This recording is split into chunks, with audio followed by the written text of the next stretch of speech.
In this session, you'll learn how to ensure that all openings in a 2D view are both tagged and visible. The Plan Check feature can help you identify any openings that may not be currently visible or tagged in your plan. To get started, follow these steps. Start the Plan Check tool. Navigate to the bottom left corner where the green and yellow highlighted openings are located.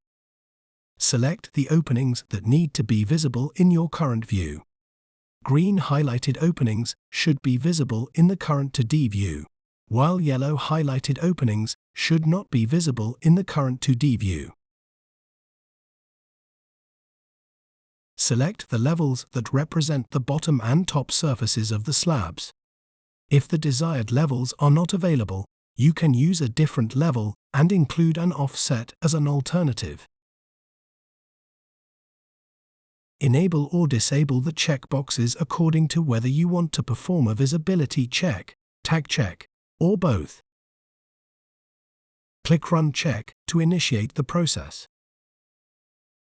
The table will highlight any openings in yellow that did not pass the check.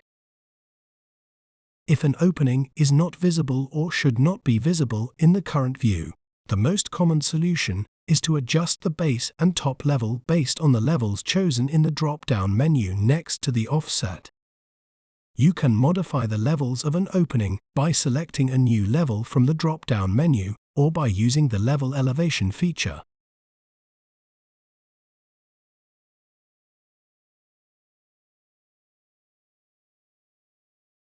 Once all conditions are met, the corresponding row will turn green, indicating success. If the opening is not tagged, you can double-click on a row to navigate automatically to the opening, where you can tag it manually or use the Smart Tag feature. You are now ready to continue the next session.